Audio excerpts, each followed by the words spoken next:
বন্ধুরা দেখুন রান্নাটা কি সুন্দর হয়েছে, দেখতেই পাচ্ছেন। তো বন্ধুরা, আজকে আমরা যে গ্লুটেনের রেসিপিটা করব সেটি করার জন্য প্রথমে আমাদেরকে এই যে দেখুন গ্লুটেন নিয়েছি, এটাকে আমরা সয়াবিনও বলি। তো এটা আমি এই গরম পানিতে দিয়ে দেব। এটা বলক অলরেডি এসে গেছে, কিন্তু আমি এটা 2 মিনিটের মতো রাখবো, এর বেশি রাখবো না।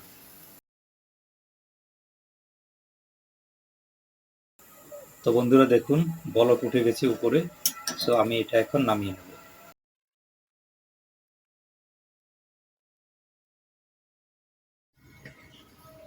বন্ধুরা, এটা আমি একটু ঠান্ডা হতে দিয়েছিলাম, তো এখন মোটামুটি হাত দিয়ে ধরা যায়। এভাবে চেপে চেপে আপনারা এখান থেকে পানিগুলো বের করবেন।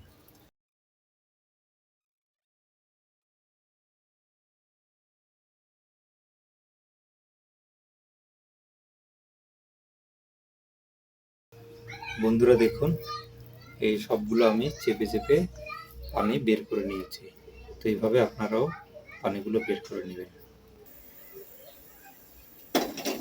তো বন্ধুরা, আমি কড়াই বসিয়ে দিয়েছি, এখন আমি এখানে তেল দিয়ে নেব।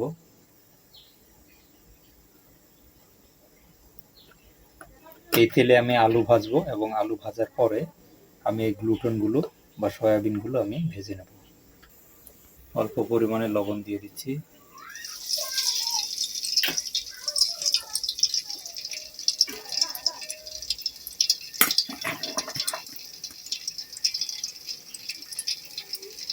এই যে আমি কিউব করে সুন্দরভাবে আলুগুলো কেটে নিয়েছিলাম, এগুলো এখন আমরা একটু ভেজে নেব।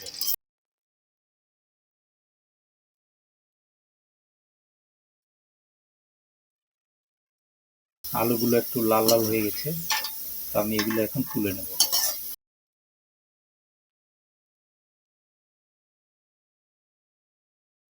এখন এই যে কড়াই যে তেল দেখতে পাচ্ছেন, সেই একই তেলে আমি এই সয়াবিনগুলো দিয়ে দেব।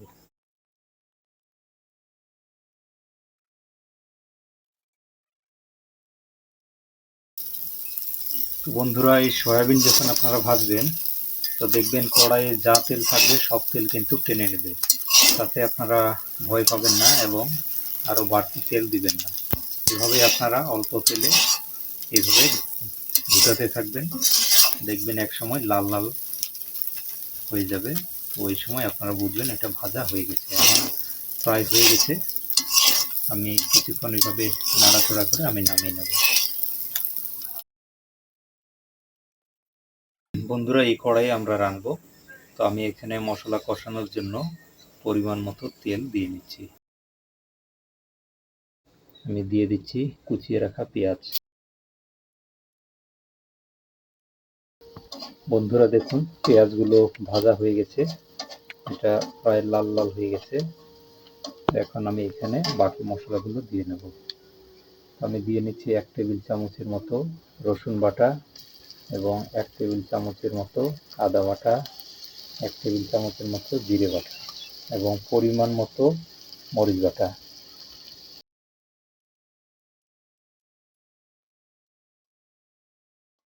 এখানে দিয়ে দিব পরিমাণ মতো লবণ এবং দিয়ে দিচ্ছি পরিমাণ মতো হলুদ। অল্প পানি অ্যাড করে দিয়ে দিচ্ছি। বন্ধুরা, এখানে আমরা দিয়ে দেব 2টি দারুচিনি, কয়েকটি তেজপাতা এবং এখানে এলাচ এবং লং আছে। এই সময় আমি দিয়ে দেব টমেটো, সুন্দর করে কেটে রেখেছি, দেখেন ছোট ছোট করে। তো এইভাবে আপনারা কেটে নেবেন।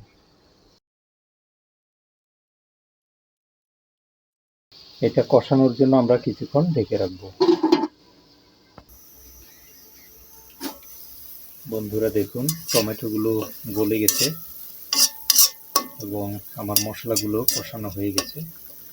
তো আমরা এখানে এখন আমাদের সেই সয়াবিনগুলো অ্যাড করে দেব। দিয়ে দিচ্ছি আলু।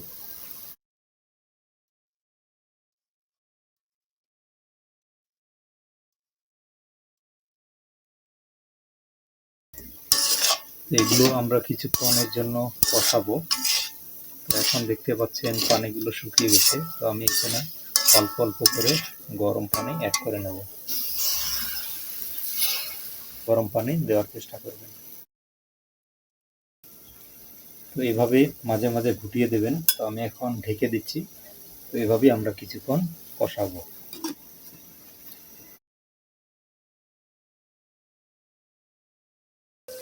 বন্ধুরা দেখুন, আমরা কিন্তু অল্প অল্প পানি দিয়ে কষাচ্ছি। তো আমি ঢেকে রেখেছিলাম, পানিগুলো শুকিয়ে গেছে।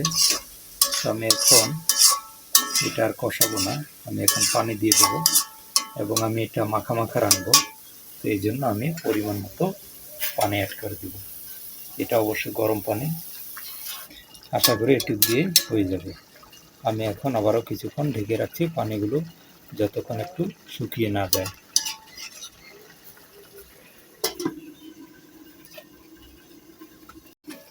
বন্ধুরা আবার চলে আসলাম। দেখুন আমাদের রান্না প্রায় কমপ্লিট, মানে কমপ্লিটই একবারে। পানিগুলো একবারে টেনে নিয়েছে। আমি ঠিক এভাবেই চাই, মাখা মাখা রাঁধতে। তো এটা একবারে মাখা মাখা হয়েছে, অনেক সুন্দর। তো এখন আমরা নামিয়ে নেব।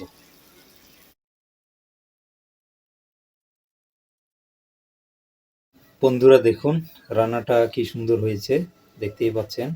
দেখতে অসাধারণ হয়েছে এবং এর সুঘ্রাণও বের হচ্ছে।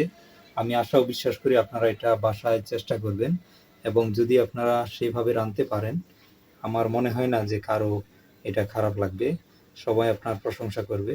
সো বন্ধুরা আপনারা চেষ্টা করুন বাসায়, এবং যদি ভালো লাগে অবশ্যই আমার চ্যানেলটি সাবস্ক্রাইব করবেন এবং আমার পাশে থাকবেন এবং বেল আইকনটিতে চাপ দিয়ে রাখবেন, যেন যে কোনো ধরনের ভিডিও আমি দিই আপনারা যেন সঠিক সময়ে এর নোটিফিকেশন পেতে পারেন। সবাইকে ধন্যবাদ।